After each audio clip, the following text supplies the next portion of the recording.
Good afternoon, everybody. My name is Deborah Tyler, and I'm the Associate Executive Director with NASP, and I would really like to thank you and welcome you for being with us this afternoon. I think you're going to hear about some excellent work this afternoon. The title of this webinar is the Every Student Achieves Act, Implementation, Creating and Sustaining Highly Effective Principles. So if we begin at the beginning, we had a very important law that was signed in December, the new Every Student Succeeds Act. I'm sure there's great awareness out in the field of education about this. Right now, where the law lies is that they're still tweaking the federal side of the law, and it is moving to the states, and the states will have the next year to prepare their plan for implementing ESSA. So there are many priorities that were a part of the reauthorization of ESSA. As you know, before this it was NCLB, No Child Left Behind, and there are some very good things that have come out of this new reauthorization. The most important one is circled, that there is a very heavy emphasis on supporting the roles of principals through research and evidence, because we know the impact that principals have on student outcomes.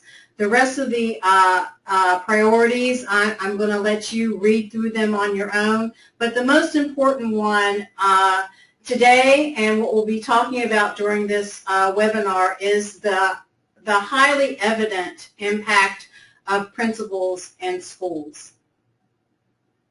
So partnering with us in this webinar is the Wallace Foundation, and I'm sure many of you are familiar with the Wallace Foundation.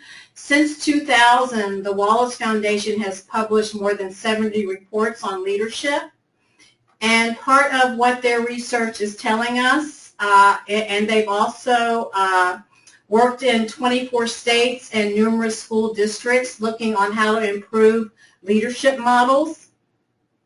Part of what their research has told us and continues to tell us is that understanding that principal leadership has a ripple effect or an indirect correlation to student achievement, that principal leadership is most tangible in struggling schools, and also that collaboration is key to continuous improvement. Understanding that it's that collaboration and partnership that principals have with their teachers and major stakeholders that really is the foundation of school success.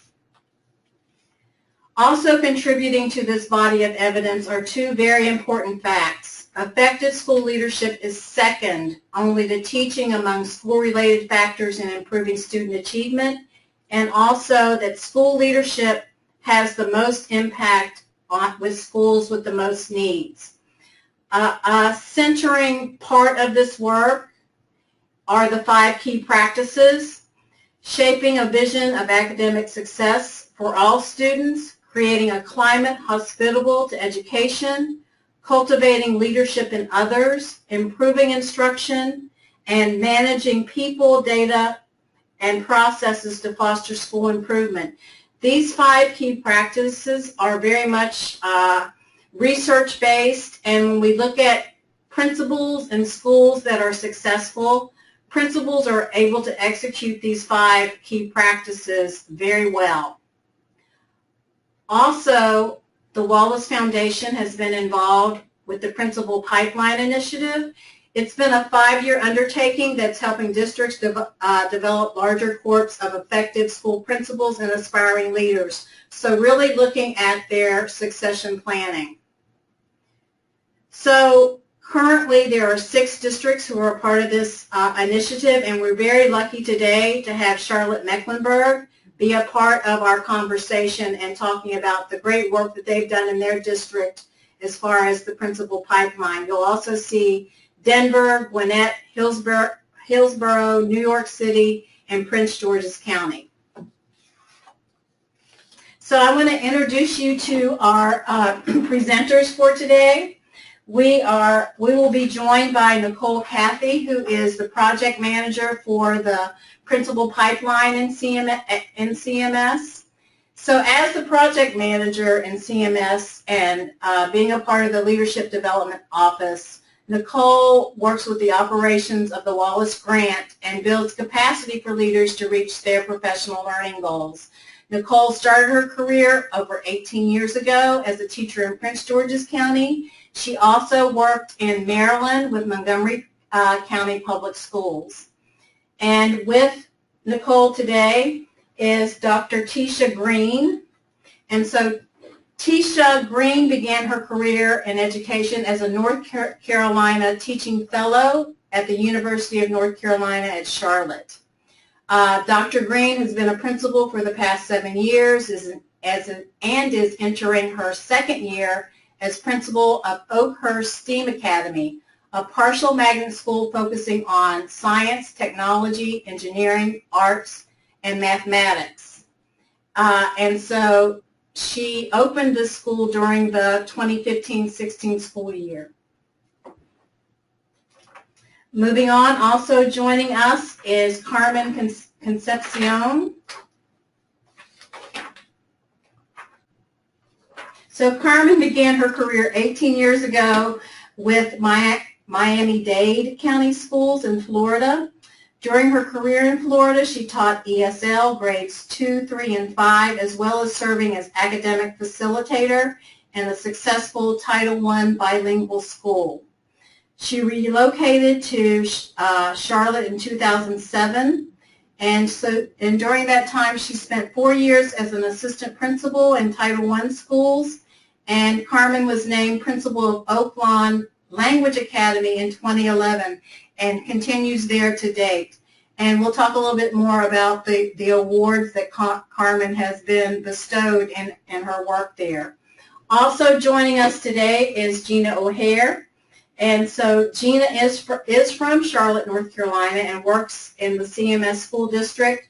In 2007, she was named principal at Steel Creek Elementary. 4 years later, she was appointed principal at Walter G. Byers Elementary, and currently she is principal at Palisades Park Elementary, and it is the district's first STEM school. So I want to thank our participants for being here with us today. You're going to hear some great insight and stories around the work that Charlotte Mecklenburg has begun and continues to do very well. So our overarching goals for today's webinar is to really talk about the key provisions to support leadership through ESSA. Also talking about how districts go about creating a succession framework that supports the professional development of principals and aspiring school leaders. Principals taking ownership of their own professional learning and how it addresses continuous improvement of self, site, and system. And hopefully we'll have people participating with us in this so that we have some takeaways and some ideas for action. And so now I want to turn this over to Nicole Caffey to talk about the principal pipeline work in Charlotte Mecklenburg. Thank you. Greetings, everyone. Looking at the slide, you will see that the Principal Pipeline Initiative overview of Charlotte Mecklenburg schools. Our background with this work began in 2011 as CMS was one of the 6 districts in the country that received the Wallace Foundation grant. With this grant, we have utilized the grant to obtain large numbers of talented aspiring principals and other aspiring leaders to provide them with the correct pre-service and on-the-job evaluation and supports that will result in a principal pipeline for our school system. This pipeline work is grounded in the CMS strategic goals of recruiting, developing, and retaining a rewarding premier workforce, as well as our PELT coherence framework, which comes from Harvard. Next. Here are a few facts about Charlotte Mecklenburg schools. Currently, we have over 170 schools. We have over 147,000 K through 12 students, as well as over 18,000 employees. Looking at the slide, you'll see that our top 5 home languages spoken are Spanish, Vietnamese, Arabic, French, and Chinese. We have other languages spoken in our school up to 187. In addition, our school system has received honors. Since 2014, the North Carolina Teacher of the Year was James Ford. And going down to 2015, the Charlotte Post Foundation Educator of the Year was our own Superintendent, Ann Clark. Additionally, within CMS, we focus on our strategic plan of 2018. It is our roadmap and our commitment to our community. It outlines 6 different goal areas, and specifically within our principal pipeline program, we focus on Goal 2 to recruit, develop, retain, and reward a premier workforce, as well as optimize our district performance and accountability. Okay. Sorry about that. I'll say this slide again. The strategic plan within Charlotte-Mecklenburg Schools is our roadmap and our commitment to our community. We outline 6 different goals. Within our principal pipeline work, our goals focus on Goal 2 and Goal 5. Goal 2 is recruit, develop, retain, and reward a premier workforce, as well as Goal 5 is to optimize our district performance and accountability. Next. Along with Goal 2, our pipeline is a focus, and the pipeline functions along with the talent management and our opportunity culture. Our pipeline is our initiative that supports our goal of recruiting, developing, and retaining this premier workforce. Next. Additionally, as stated, Goal 5 is our district performance and accountability. Within our school performance framework, we function of working towards our initiatives and utilizing data to monitor our initiatives and our supports so that each of our school departments as well as our school-based settings will have a performance framework that will align their priorities towards the strategic plan of 2018. Next. Here is a slide of the Public Education Leadership Project, and it outlines 7 different principles, and the middle or core is our instructional core that we utilize here within CMS. Next. Now, to delve into the pipeline, I want you to understand the components. The focus of why we did this began with our leadership standards, which are our CMS alignment of our job descriptions, our training, hiring requirements, evaluations, and professional development.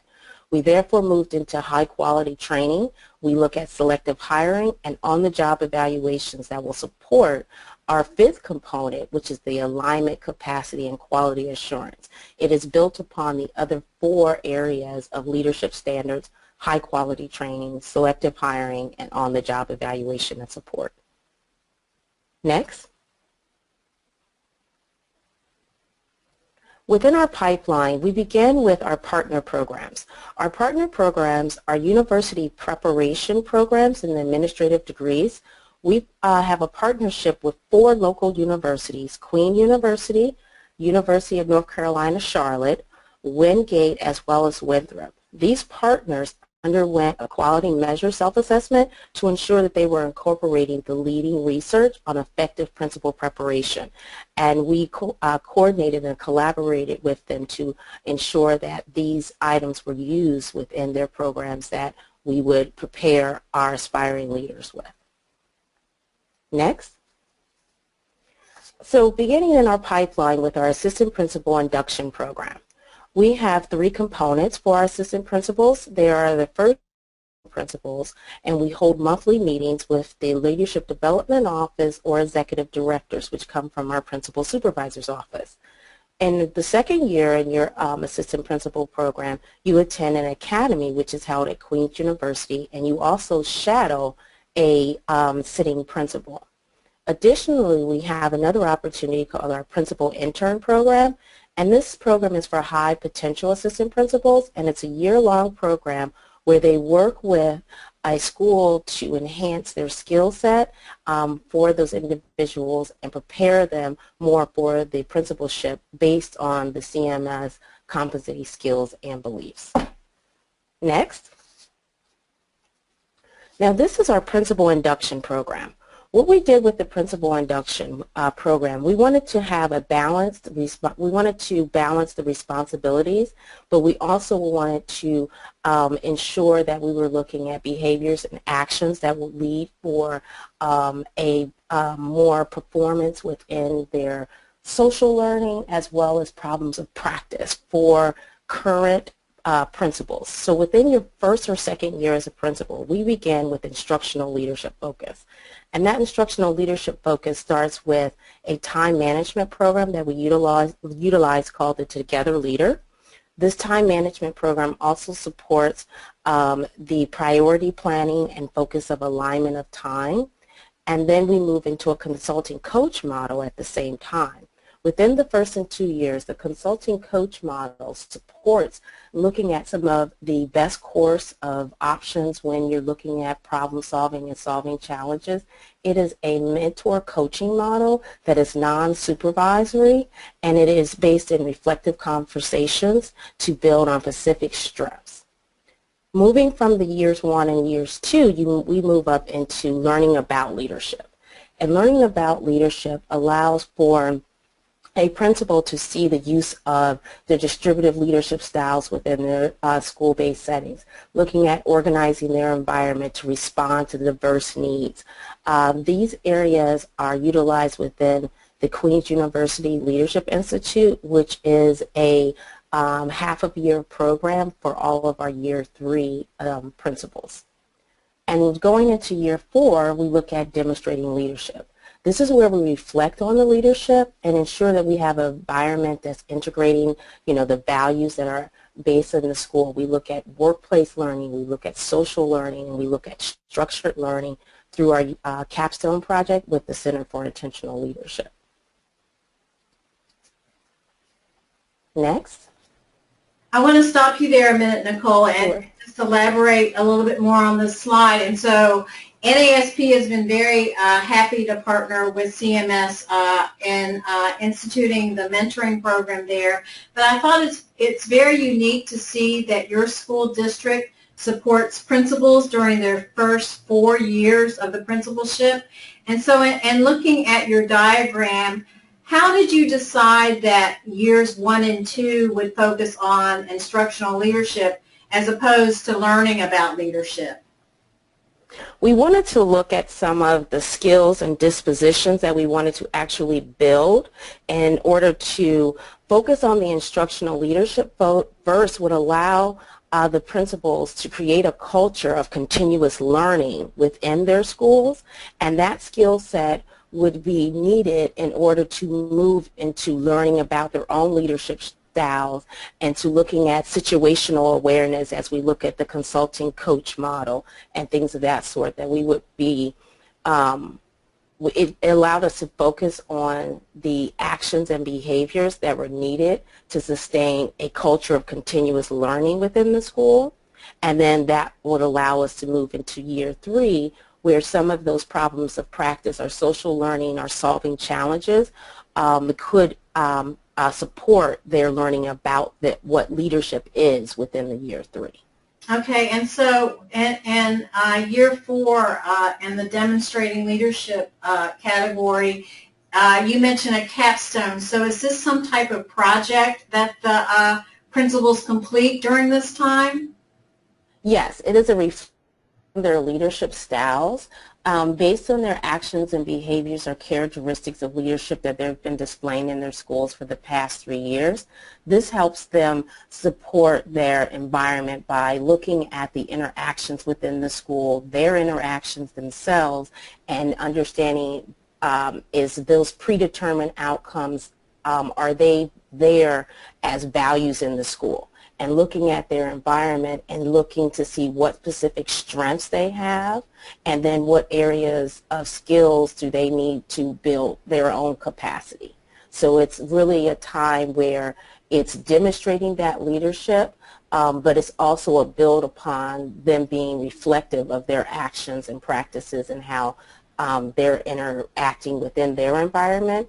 But also there is a social and emotional portion of the capstone project that allows them to have some takeaways for their own personal professional development for their own continuous improvement of their inner selves based on their leadership styles, of even how they lead within their families or how they lead even outside of a school setting, because that we only show up at school as the same person. So this gives us the time to demonstrate leadership in our lives, and looking at that, and that capstone that we have a partnership with Center for Intentional Leadership allows us to look at that social emotional development of ourselves, along with being reflective of the environment that is valued, that we're instilling the culture to have valued at our schools. Okay, and so when you talk about, this project, building on the socio-emotional side and other things, so are they taking a problem of practice in their schools as well and applying, demonstrating leadership in that capacity as well? And that's not our problem of practice. There is an area that's a smaller problem of practice, but that is not the larger focus. The problems of practice are, ever going, and they're within our pipeline induction and our professional development plan from leadership development. We offer items that support problem of practice, but that is not one of the main focuses of the Center for Intentional Leadership, demonstrating leadership. Okay. It's mainly balancing your leadership responsibilities and practices to enhance your visibility to see how you're demonstrating leadership in order to begin to make decisions and support your problems, that will support your problems of practice, will support your disposition, and will be reflective based on your strengths. I like that model, because we sometimes tend in professional development to center around a problem of practice, but I like the way that you explained that. Thank you very much. Yes, no problem. The program is centered around the principal, so Right. we're trying to enhance them. So additionally, we have begun in the spring of 2014, we partnered again with the Wallace Foundation to support our principal supervisors. The Principal Supervisor Initiative has various components of looking at the position description, reducing some of the span of control, expanding some of the capacities of our principal supervisors, and having the principal supervisors within Charlotte-Mecklenburg schools. They are known as learning community superintendents, and those learning community superintendents each have an executive director, and the executive director and learning community superintendent receive this professional development, and the professional development that they receive strengthens the central office structures also, because we're allowed to align our priorities to what the principal supervisor has come to a common understanding with concerning performance goals, as well as concerning learning goals that they are setting with their individual principals within their individual learning communities, or as some call it, regions. These concrete goals that the principal supervisors set with their principals, we support them by providing the professional development that will improve their skills in supervising the principals, by showing them different ways that they can help stretch goals. We build their coaching capacities. We build their capacity for feedbacks, as well as being thought partners to the principals. So all of this helps and supports our school-based principals because of the professional development that is offered to principal supervisors, so that they can help support raising the quality of teaching and learning in the schools. So Nicole, I want to converse with you more on this topic of principal supervisor, because in looking at this nationally, sometimes principal supervisors, depending on how small the district is, that principal supervisor is the superintendent. But I know in a large district such as yours, explain to us about the how it's structured and who define what a principal supervisor is in CMS. Okay, the structure of the principal supervisor is determined by the learning community or region.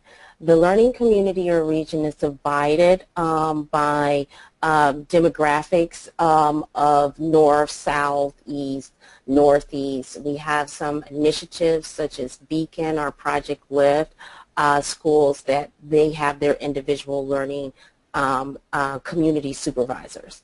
Now, these learning community superintendents, they support the principals. Their role simply is to be the person who is the visible thought partner who supports relationship building. They work with the principals through their performance goals of course, but they're also working through learning goals. By setting learning goals with the principals, they are able to strengthen the principal's capacity. Their whole goal or their position description is focused in strengthening the capacity of the principal to lead the school.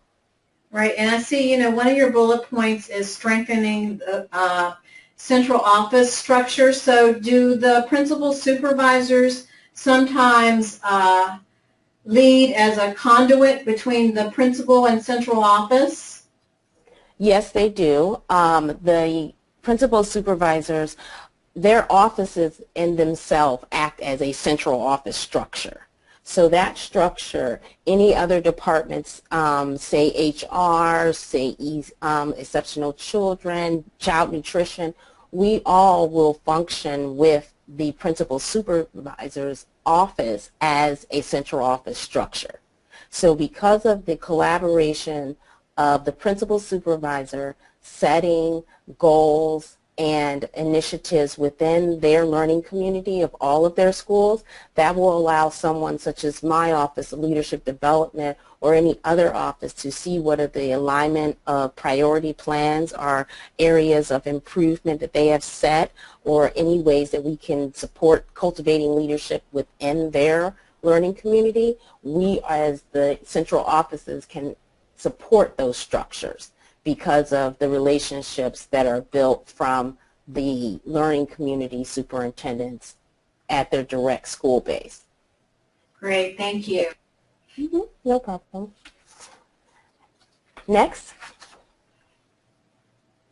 And additionally, within our principal pipeline program, we've utilized some of the Wallace funding to support the creation of a leader tracker system.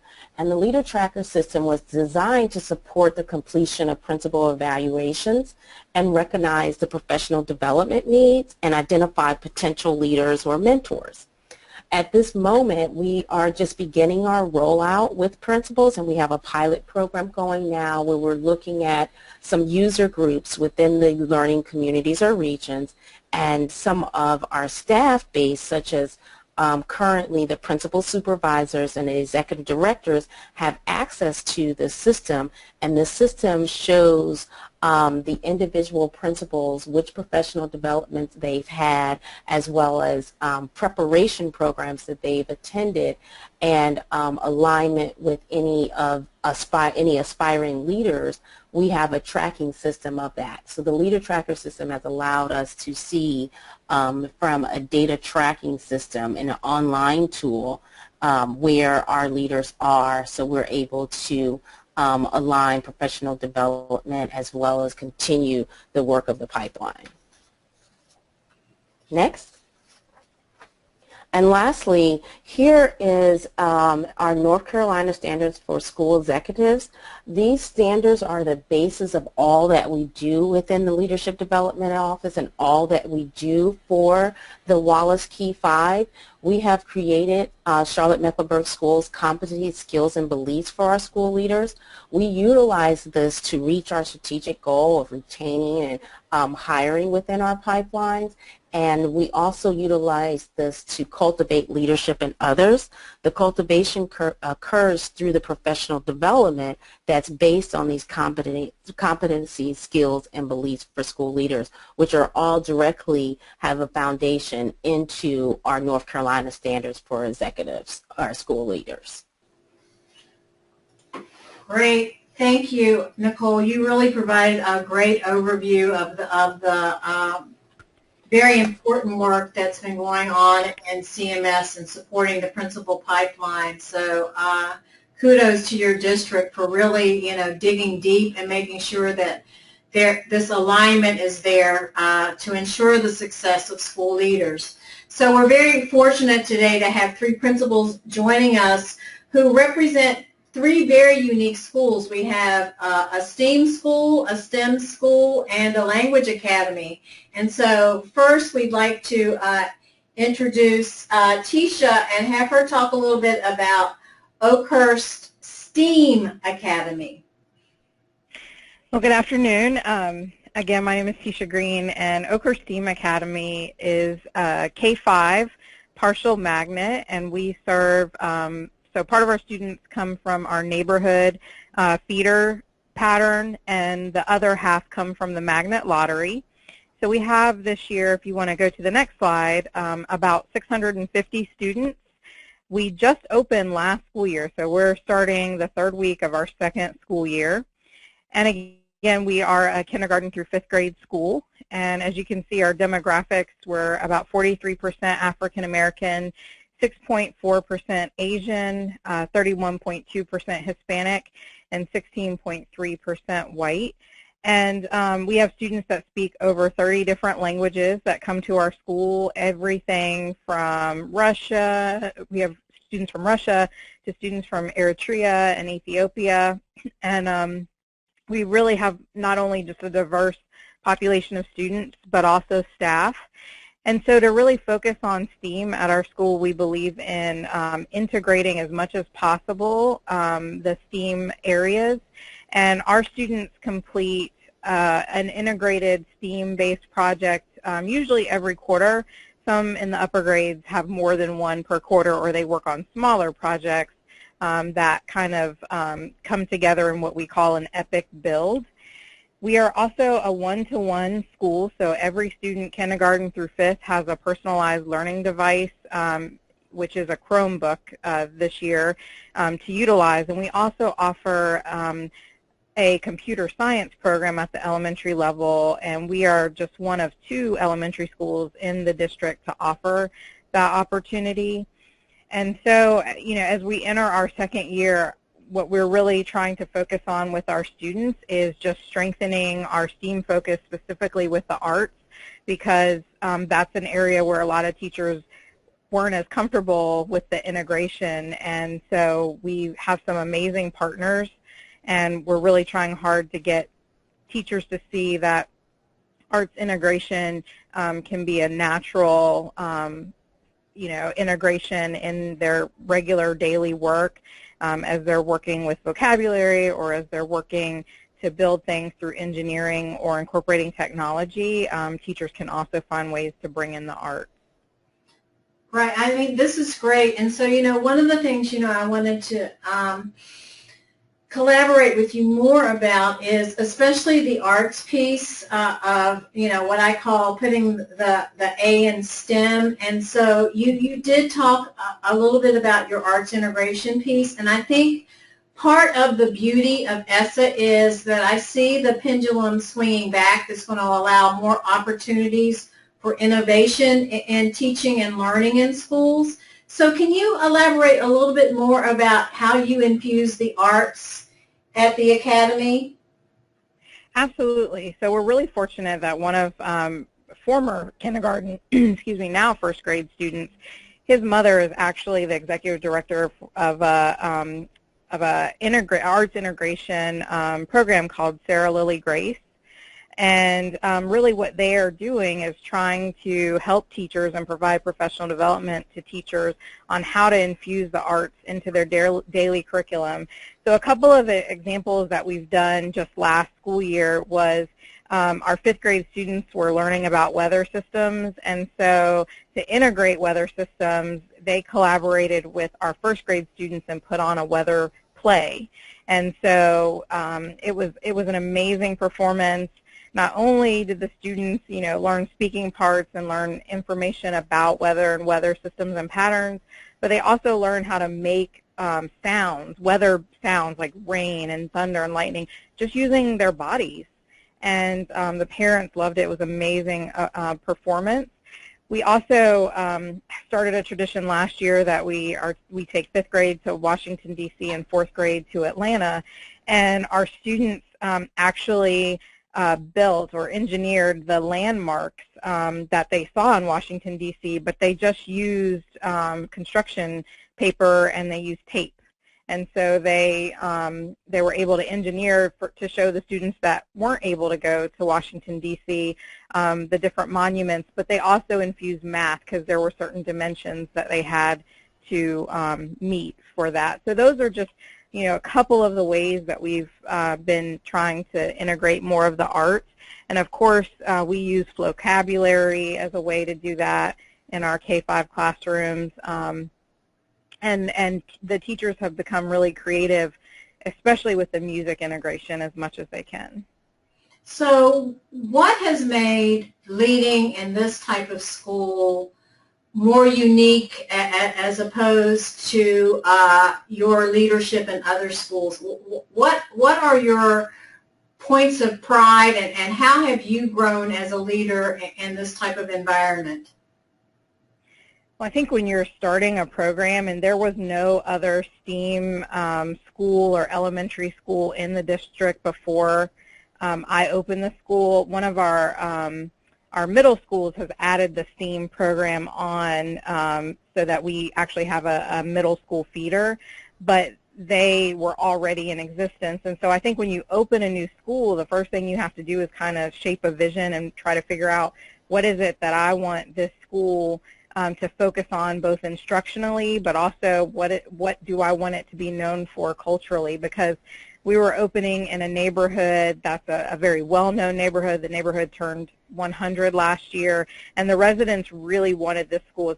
It's a beautiful facility. It was actually an existing school, and it had closed and become a central office building. And so the community, the parents, they really wanted a place to send their students. And so as I shaped that vision, I knew I had to hire people who could buy into that vision. So I had to be able to communicate it not only to the incoming staff members, but also to parents. And I always think about the idea, both, all Carmen, Gina, and I are all magnet school principals, and our schools have to be magnetic. They have to attract families and students. And so there's a part of that that means, I have to make sure that I'm communicating exactly what our school is about, how we're going to educate students, how we're going to do it differently, because why would a parent apply for their child to come here versus many of the other very well-known schools around me? And I am very close to a ton of other magnet schools because we are located near central Charlotte. And so I knew that I needed to attract families and establish a program that was going to get this community excited and get parents whose kids would just normally go to a homeschool excited. Wow, that's great. Thank you so much. We have a question, and the question is, could we be given a list for the research that each presenter used to begin and support their work on leadership and continuous improvement? And so as we go through this presentation, at the end there are resources listed with websites where you can go and find more information. So now I'd like to introduce you to Carmen, who is going to talk about Oaklawn Language Academy. Carmen? Good afternoon. So Oaklawn Language Academy is a K-8 dual language immersion magnet. We are a full magnet, so our students all enter through a lottery at the kindergarten level. Next.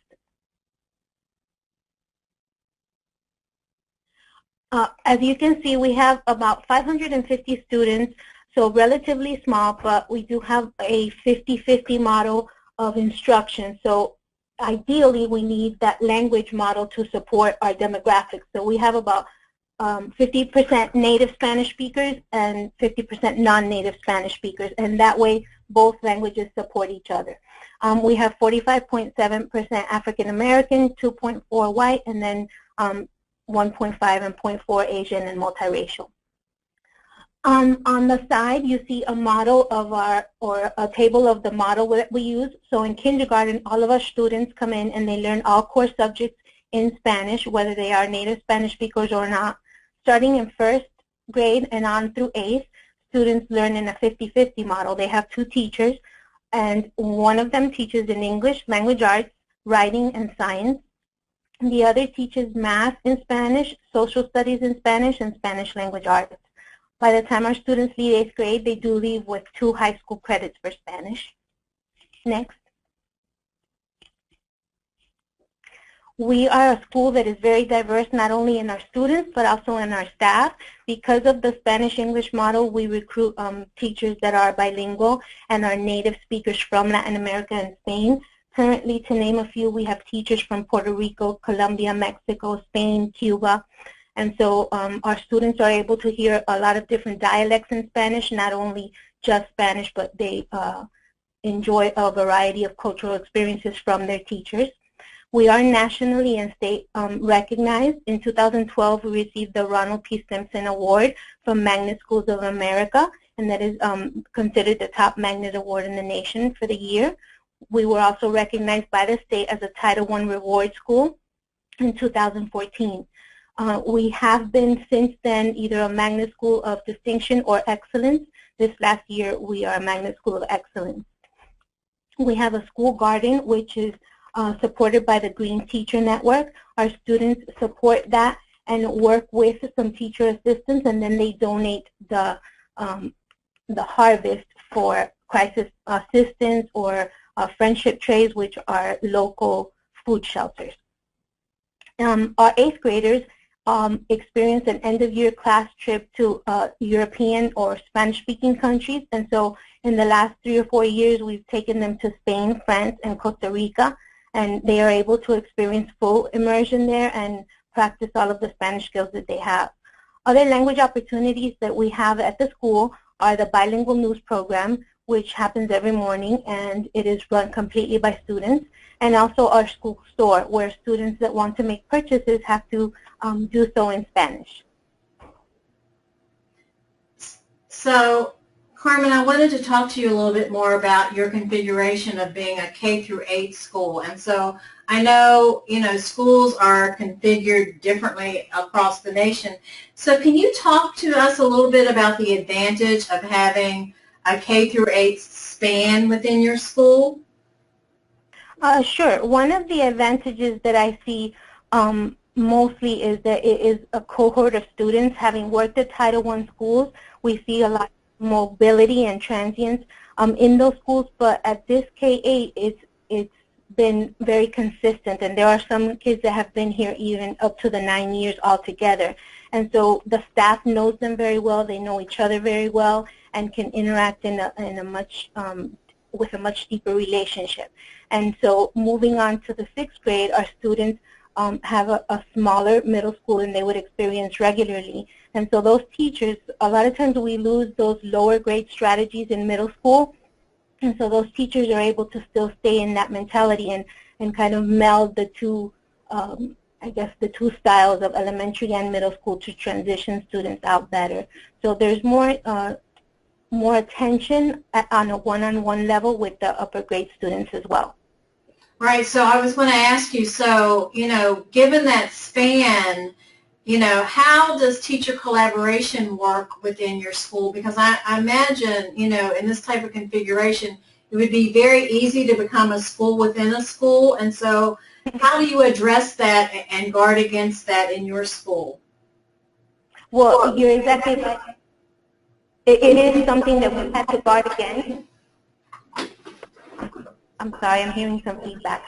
It is something that we definitely have to guard against, and so we have been very intentional about how we do our professional development and our meetings, and we do stress to our staff that we are one school, and so there are professional developments or meetings that we're going to all have together, but at the same time, we want to make sure that our teachers feel like we value their time. And so when necessary, we split up for different kinds of training or different things that have to be, business meetings as far as what needs to be discussed with them. I'm very fortunate to have a staff that is very much like a family, social with each other, so that's something that we have built relationships across the school with all grade levels together. And so that's been very supportive. And as well, we also do vertical planning and vertical just conversations to see where it is that we want our kids to get and where the next grade expects them to be, especially when it comes to the Spanish continuum. Great. Thank you so much, Carmen. Gina, we would Hi. hear more about Palisades Elementary School. Right. So Palisades Park Elementary is a partial magnet school. We're a K-5 STEM school. We were the first all-STEM elementary school in Charlotte-Mecklenburg. We opened our doors 3 years ago. One of the things that we do is incorporate the engineering design process, but we also not only want to instill academic skills, but also those soft skills that students will need to be successful in the workplace. Next. So you'll see on this slide that we have 800 students, a little bit over that right now. Our enrollment continues to grow. As I said before, we are a partial magnet school, which means we have about 25 to 30 seats for students who this is not their home school that students can attend. As you can see also on the slide, we have a very diverse population of students at Palisades. We were named a 2016 Magnet School of Excellence by Magnet Schools of America.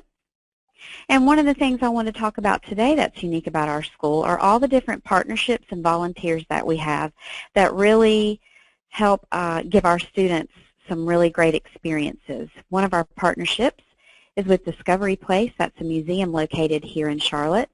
They provide professional development for our teachers in the areas of technology and science, but they also have an after-school program that they've written a grant for and implement here at our school, where students can go on field trips, they can go outside and really learn about different habitats, they can do coding activities, and this year they'll be working with robotics.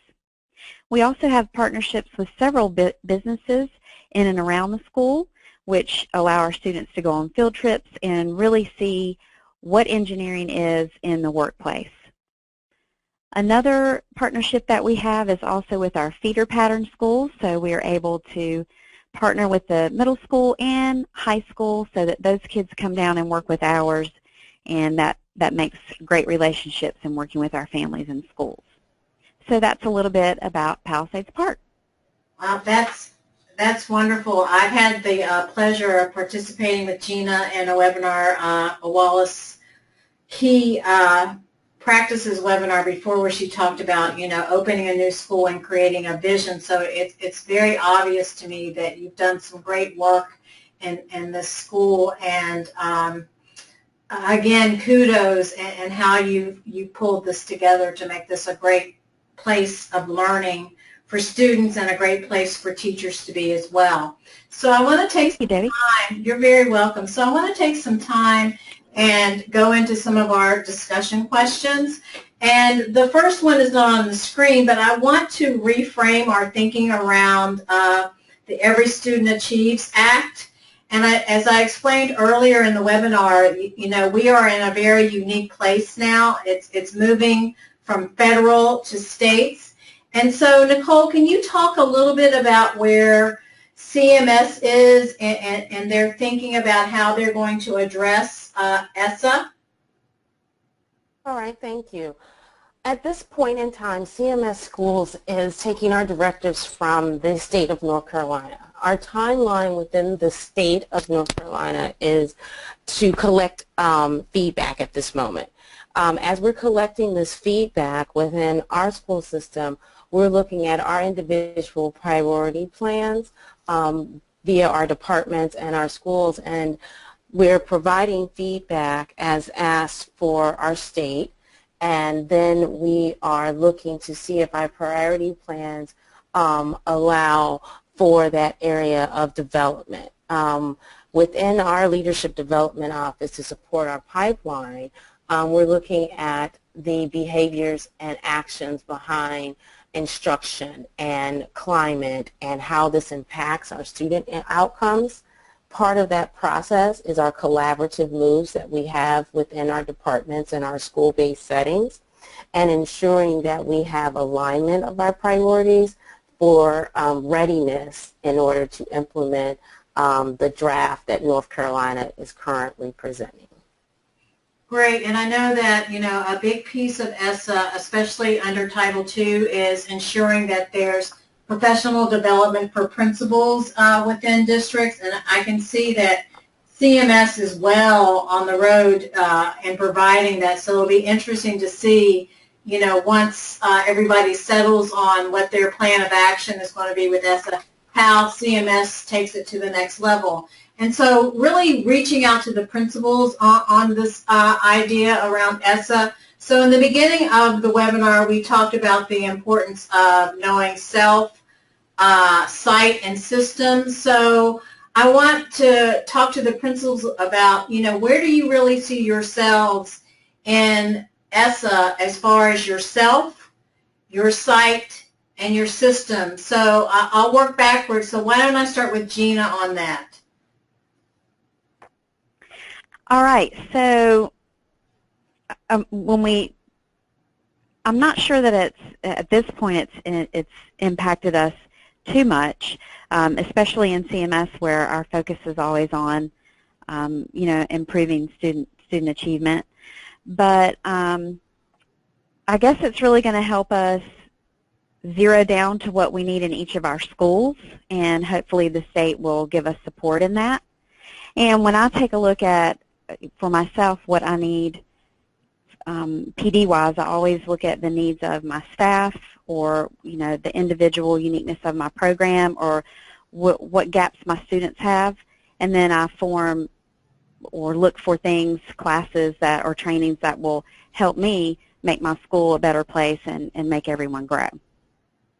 Great. And so, you know, I think one of the things unique in the 3 schools that we're featuring today, your magnet schools, and you're already addressing some of the things that ESSA has prioritized that schools need to have more of a focus on, especially science and the arts and mathematics. And so I guess my question goes to Carmen and Tisha. You know, where do you see yourselves in the implementation of ESSA, and, you know, what do you see as advantages to the work you're already doing?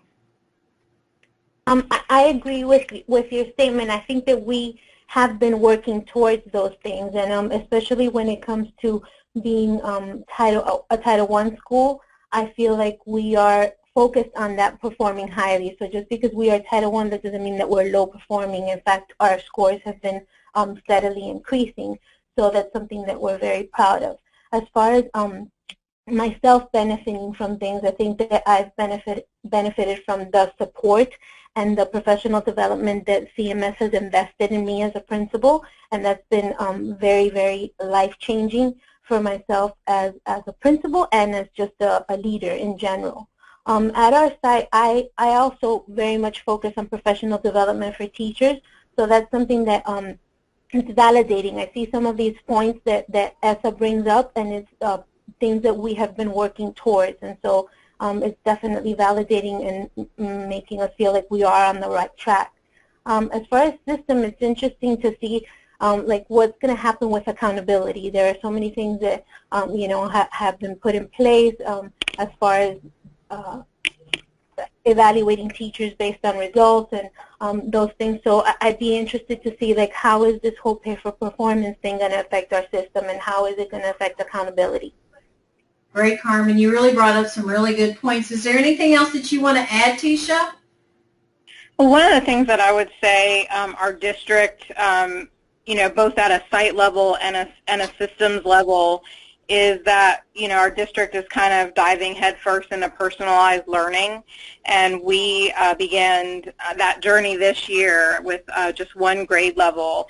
And so I know that that's an area where I feel as though, as a principal, there's an opportunity to provide additional professional learning for me, but also for my teachers, and then even at the district level, what does, you know, a successful system-wide implementation of personalized learning with the use of technology look like? So I think that's certainly an area where, as a district, we have begun, you know, really leveraging what ESSA will allow us to do. I would also say I know the district is looking at arts integration and how that can be a more natural process for teachers to see how arts can be infused into all content areas, especially at the elementary level. Again, I know that that's an area where we've focused on as well. Great, thank you. So I know our time is limited, so I want to make sure you know that we talk about some really key things. And so for us as a national association, we're always looking out at the landscape of professional development. And so, you know, as school leaders, when you look out at the landscape, both locally and nationally, how do you prioritize what your individual PD plan will be? And I know that Gina touched on this a little bit earlier. Would anybody else like to talk about this question? This is Tisha, and one of the things that was hard last year when you're starting a new school, and I'm sure Gina and Carmen probably too, you know, had this issue, is that, you know, there's not a whole lot of data that you can kind of bring together and say, here's where I have to go, here's where my goals need to be. And so I knew everybody needed to figure out what STEAM integration was. I knew I had an idea of what that looked like, but tying it to real student data was difficult. And so this year I feel like we have growth data, we have performance data, we know where there are bright spots, we know where there are weaknesses, and one of the things that we're really trying hard to do is have total alignment of our school improvement plan goals, our professional learning or professional development goals, and even the grade level and department SMART goals. We all should be working towards something collectively that we've identified as an area for improvement, and we shouldn't have 20 different goals we're all trying to achieve, because we know that that's not going to, you know, get us there. That's great. And so, you know, in the remaining time, I want to go to the next slide and the last question, and ask each of you to talk about what has been most valuable to you with the work associated with the Principal Pipeline Initiative. And so I'll start with Nicole first. Sure. What's most valuable is actually all of the 5 key practices. Within CMS, we try to focus on looking at the key practices as the catalyst to help us mobilize some of the things that can support the principals to show how we evaluate the effectiveness of setting a goal this way, and then what is the outcome. And so the 5 key practices of Wallace have allowed us to utilize things such as our closed reading focus and our vision, and everyone being a steward around that vision and leading that to show our readiness to lead and to support our trajectory of cultivating leadership in others by distributing our leaders within our Aspiring Leaders program of our pipeline, as well as the principals utilizing the teacher leaders for various roles within their school, which support them coming along and into the CMS principal pipeline. The instructional improvement areas that support, as Tisha said, begins with that technology and those data protocols. We discussed some of our instructional approaches within our instructional leadership teams, as well as moving into the managing people processes. We look at relationship building. We've taken on an initiative with the Winters Group to support our cultural leadership, and utilizing things such as crucial conversations and our reflective coaching cycles to create that climate. So I feel that the Wallace Key 5 have supported us and allowing us to have that succession of some sort of leadership framework to be stewards to our vision at our school base as well as within our department bases. Great, thank you. Principals, is there anything that you want to add about your experience in the principal pipeline? Well, this is Gina, and I'll just say that my work with the Wallace Foundation has really helped me be a more reflective leader, and just comparing what the key practices are and how I implement those at my school. It's also improved my leadership I've also enjoyed getting to network with other principals and really learning as we create projects and toolkits, learning as I'm going and being allowed to share that within my district. Great. Carmen, Tisha, anything you want to add? Yeah, I think the Principal Pipeline Initiative has really brought home to me how important collaboration is, and just building that network and that relationship with fellow principals. We are all in this together, and so I think that's valuable learning where we learn from each other, you know, mistakes that we make and things that are working. That's a very big piece of the whole Principal Pipeline Initiative, and that goes beyond the years that you spend in those initial 4 years. There are relationships that carry on. Great. Tisha? I would just say one of the things that I'm really proud of are the products that we created in the first round.